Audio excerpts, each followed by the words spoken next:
Hey, it's time for more River Talk. We continue, and we're probably on the cusp of doing like a whole book notes segment where we have like an author pop in. Oh, this is better than Oprah Winfrey. Oh, sure. People are going to start tuning in to us, and we're going to be their best sellers. Welcome to our book of the month. Yeah. Well, that'd be kind of neat. Yeah. Fiery red hair, emerald green eyes, and vicious Irish temper. That sounds like folks in my family. It really does. Hey, Ralph Jarrells, welcome back to River Talk. Thank you very much. It's good to be here. Yeah, it is. And that's the story of a woman I dated as a We've all been there. Your wife's over here, right? I know it is. I probably We don't want not say anything like anything that. breaking out here in a minute. You know I what don't I mean? want that to happen at all. No. Anyway, Well, let's back this thing up and find out the whole premise of this. When did you write this book? this actually was written last year and part of this year, and it was officially published in October of this year. And it's a story of Anne Bonny, who was the first female pirate. Okay. She was born in Kinsale, Ireland, and she and her mother and father came to Charleston in the early 1700s. And she was a fiery young lad a young girl who actually beat up one of her classmates who was a much bigger boy who was bullying her and one of her friends, and so she took him to task, and he was out of school for a month because she broke his arm and beat him up pretty badly. Wow. And anyway, it was a different time, obviously. Sure. And so she met a guy named James Bonny. Her name was Cormac until then.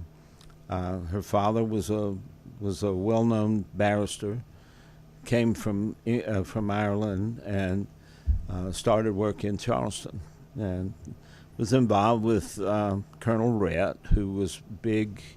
I mean, these are historic facts. He was pretty much a centerpiece in business in Charleston. So Cormac started running his business for him and ran it more successfully than he did. So he ended up buying a plantation. Okay. So Anne grew up for a certain amount of time at a plantation. At age 7, her mother died. She was really unhappy about that. They were just getting ready and beginning to know each other, and her mother's dead. And her father can't tell her why. So here's the closest person in her life died, and the second closest person can't tell her why. So she had quite an attitude. She ended up going to the groggeries, which are the pirate name for bars where the pirates hung out, one of which is still in Charleston. Really? It's called the Pink House. Okay. And it's located at 17 Chalmers, which is... What was it called, the Pink House then? What was the name of it? Pink House. It's not the Pink House. It's called the Pink House because... If I was a pirate, what would I be looking for if I went to the Pink House? Yeah, no kidding. Yeah. Well, if you're looking for women, you go to the Pink House. Okay, I guess so, yeah. You would be looking for winches, whiskey, and whittles. That's another Okay, I got the pirate whiskey name. and the winches down, but what would be the whittle? Something to eat. Okay. I've learned something today. Vittles, Yeah. but they said whittles. Whittles, okay. So, Now this is true. This is true story here, right? So far, About everything he said is true. Yeah, about So far. pirates and this girl. I But mean, he's going to make a severe right turn on us in a so bit. far, yeah, it yeah, is. right. And So then far, So far, we're historically right. accurate. this is, it's really a historical autobiography. yeah. But it's also a fictional historic autobiography. So you've because added your a lot expertise. of the fun things probably didn't happen or could have. I'm either believing one. if she's hanging out at the Pink House. Actually, having she's some probably a fun. school teacher. He has made her a Yeah. pirate. So she's 15 years old, and she's hanging out with a bunch of pirates at the Pink House. And I mean, that had to be really taboo. You look at society's view of a woman's place. That was really taboo then. Especially back in those days. And so she meets what she thinks is the greatest pirate captain, James Bonney. And James Bonney's a pretty good talker because he got her to believe it. And so she decides they would get married. He tells her his boat is in Nassau, so they need to go on another boat to get there. Oh, okay. And in order Bait and switch. Oh, going on yeah. there. and in order to go, she has to dress like a man because a woman on a pirate ship's curse, just it's not bad heard luck. of. It's bad luck. Bad luck. So Everybody they knows go to that. Nassau, and says that's the beginning of my next 4 years of disappointments. So James Bonney wasn't a captain, didn't have a house, didn't have a boat, was not a very good pirate even. So they Sad decide story. They decide to go in different directions.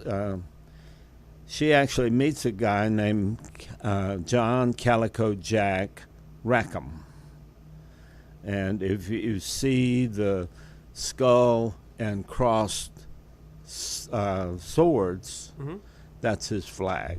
Okay. Not- So he's a real pirate. He He's was the real. he's the bad dog. Yeah, and he's a man.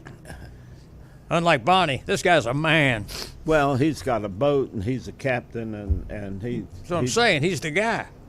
Yeah. So anyway, they are out. They pirate together for a few years, and in 1922, they are declared pirates, which makes it open to kill. So they actually end up being captured in November of 1722, and they were taken to prison in Jamaica because they were captured off the coast of Jamaica. She and the rest of the crew are taken before the court, and they are all sentenced to hang. Bonnie at that time, quote, pled her belly, which is the way she said to the court that she was pregnant. And in Jamaica, you can't hang a pregnant woman. So she's got by without being killed, even though the rest of the pirates on the ship were captured and all hanged. Wow. That'd be bad punishment right there for me just lying around thinking about it. So she ends up in a Jamaican prison, which probably wasn't very nice either. So, No. but anyway, her father 200 years before air conditioning. No kidding. absolutely. Her father bought her out of prison, and most of this is fairly historically accurate. But then she ends up going Which is back where to, the whole redemption thing comes from, just so you know. Yeah. going back to the plantation. The story begins with Anne Bonny, 55 years old, sitting on the front porch of the plantation house, and her granddaughter asking her to tell me your life story. Ooh.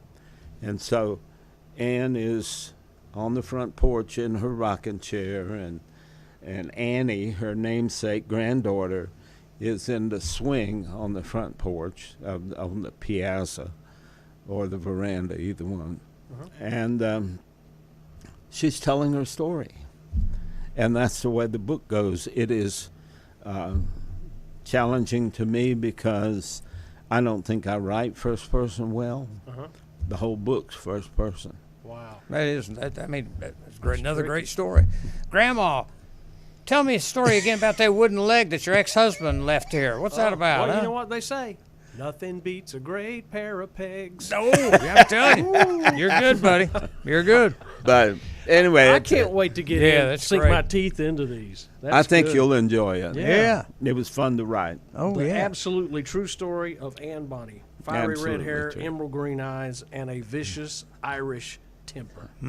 Available at Amazon, Barnes and Noble. Nobles.